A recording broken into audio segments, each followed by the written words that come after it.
Seguimos con más invitados. Bernarda Salas nos acompaña esta mañana. Ella es coordinadora zonal de salud para hablar sobre el tema de la influenza H1N1. Como ustedes saben, en el país hace algunas semanas se proyectaron varios casos, inclusive fallecimientos en algunas provincias, pero para conocer la situación y también otros temas inherentes al tema de salud, nos acompaña la coordinadora zonal.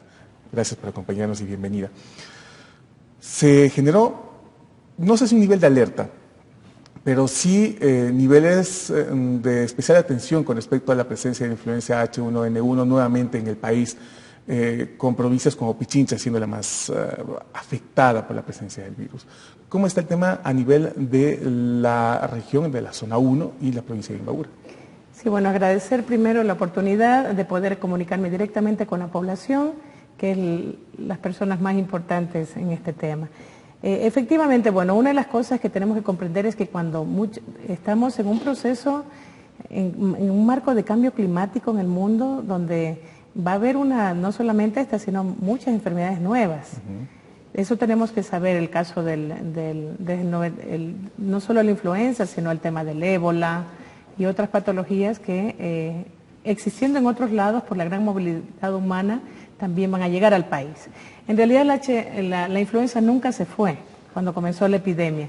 La circulación viral es intermitente en el mundo, no es un parámetro, un comportamiento continuo, regular. Desde que apareció la epidemia de H1N1, que no solamente es de A, eso quiero explicarle a la población, el comportamiento ha sido regular sobre todo en los últimos 5 años. Hubo un pico en el 2010, casi desapareció en el 2012, comenzó a reaparecer en el 2014, el 15 apareció un poquito más y el 16 ya se volvió a instalar. Entonces eso es importante que sepamos que esta enfermedad vino para quedarse y no se va a ir.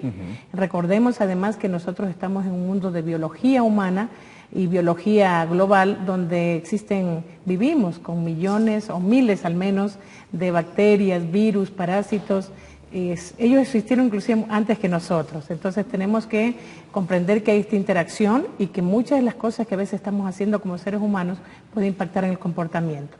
En el país nosotros quisiera que la población mire esto en un contexto un poquito más grande. Nosotros tenemos la gripe común, que le llamamos también influenza, que genera miles de casos, quizás es la primera causa de consulta en todo el mundo, que causa inclusive ausentismo laboral. De esas gripes nosotros siempre hemos tenido muertes. La mayor cantidad de muertes que tiene el país no es por H1N1, es por neumonía. ¿Qué es una complicación de la influenza? Es una complicación de las gripes normales, sobre todo de ciertos tipos de bacterias como el neumococo u otros tipos de virus que se nos complican. No todas las personas se complican, eso es importante también. Solo para tener una idea, nosotros tenemos en la zona alrededor más de 70,000 casos de gripe ya reportados este año a través de nuestro sistema de vigilancia epidemiológica, pero tenemos 4,000 casos de neumonía. Entonces, podríamos decir que alrededor de un 10% más o menos de gripes se nos van a complicar, en este caso casi un 15-18%. Se nos va a complicar con neumonía. ¿Quiénes se complican con neumonía? Son ciertos grupos prioritarios. Los niños, por ejemplo, que están en un proceso de reconstitución de la inmunidad, y los adultos mayores que están también perdiendo, o personas que tienen una condición de salud de riesgo, por ejemplo, un paciente hipertenso, un paciente fumador, alguien que tiene asma, un paciente con cáncer o con alguna enfermedad que le crea una predisposición a complicación. Sin embargo, también quiero por eso ponderar, porque no hay que crear, digamos, una alerta excesiva sobre el H1N1. Cuando yo le doy estos datos de que tengo 4,000 casos por neumonía, le estoy planteando y quiero ponderar también en el caso de H1N1. Nosotros tenemos hasta este momento, tenemos 45 casos de H1N1. Aquí en la zona. En la zona, de un total de 810 que hay en el país. Y de esos, en el país aproximadamente hay 73 fallecidos y nosotros tenemos 7 en toda la zona.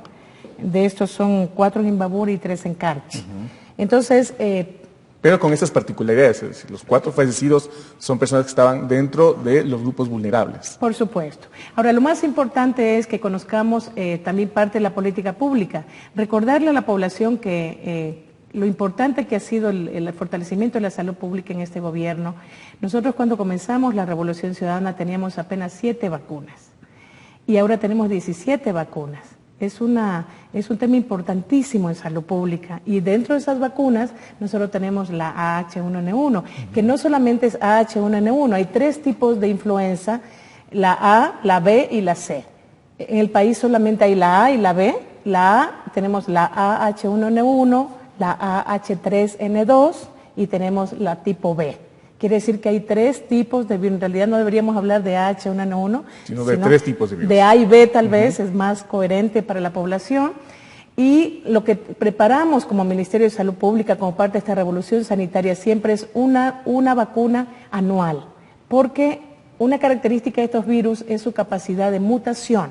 Cambian de forma, de estructura, y eso implica que no tengamos una vacuna para toda la vida y que a todos nos dé gripe cada año, a veces varios periodos. Cada gripe que nos da, a diferencia de otras enfermedades como el sarampión o la polio que nos daba una sola vez, o la viruela en su tiempo, en el caso de las gripes nos da toda la vida gripe, y es porque cada vez es un virus nuevo. Eso obliga a que nuestro país, a través del Ministerio de Salud Pública, adquiera las vacunas. Lo que se hace es un estudio internacional, eso lo hace la Organización Mundial de la Salud, para ver qué virus circulan. Todo el tiempo estamos estudiando qué familia, qué serotipo está circulando, y la vacuna que tenemos en el país es una vacuna recombinante, que como todo lo que hacemos en salud tiene una completa gratuidad, y lo que hacemos es vacunamos. Hemos tenido casi un 90% de cobertura en nuestras vacunas el año anterior. Dirigido a grupos vulnerables. A grupos vulnerables. ¿En qué tiempo normalmente vacunamos? De octubre a diciembre. Para preparar a las personas, porque se nos vienen los picos. Todas estas enfermedades son estacionales. Aproximadamente entre los meses de febrero a mayo tenemos un pico de repunte, ¿verdad? Ahorita se nos ha prolongado un poquito más porque el frío también se ha aumentado. Tiene relación estas enfermedades no solo con la condición de la persona, sino también con las condiciones ambientales, ¿verdad? La temperatura fría, condiciones también sociales, el tipo de vivienda de las personas. Por eso recomendamos airear las habitaciones. No es lo mismo si una mujer aspira el humo de la cocina, que va a tener una labilidad en su sistema respiratorio. Entonces la vacuna para nosotros es una estrategia importantísima. Pero una vez ya que nos dé la gripe, lo importante para la población es cómo reconocer el estado de gravedad.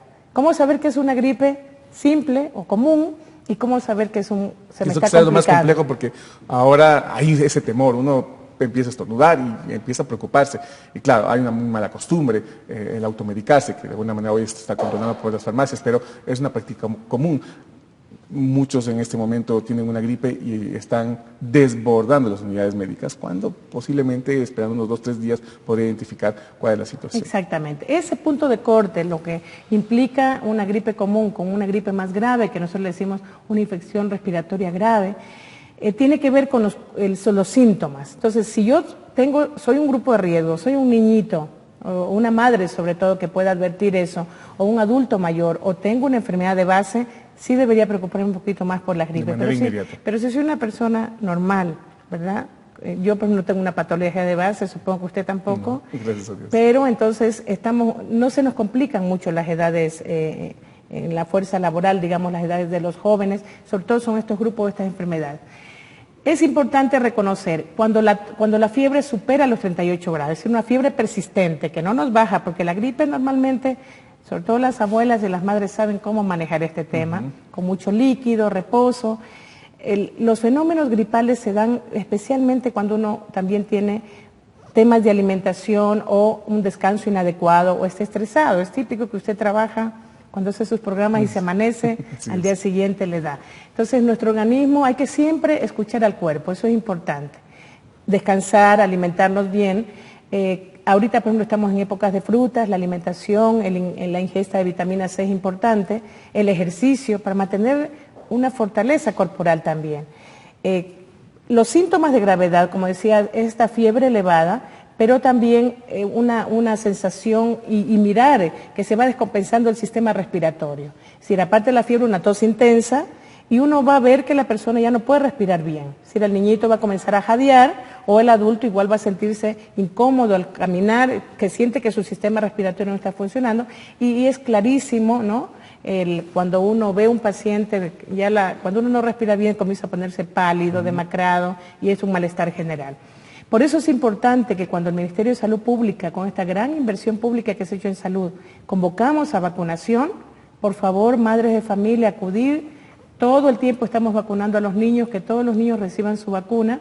Inclusive vacunamos contra el neumococo a los niños y a los adultos mayores para justamente evitar muertes. Temas importantes que se debe conocer, no son situaciones de alarma, sino más bien tener un conocimiento mucho más amplio para poder diferenciar, distinguir y evitar mayores complicaciones con respecto al tema de la influenza. Agradecemos a la doctora Bernarda Salas su presencia esta mañana. Una pausa, seguimos con más entrevistas.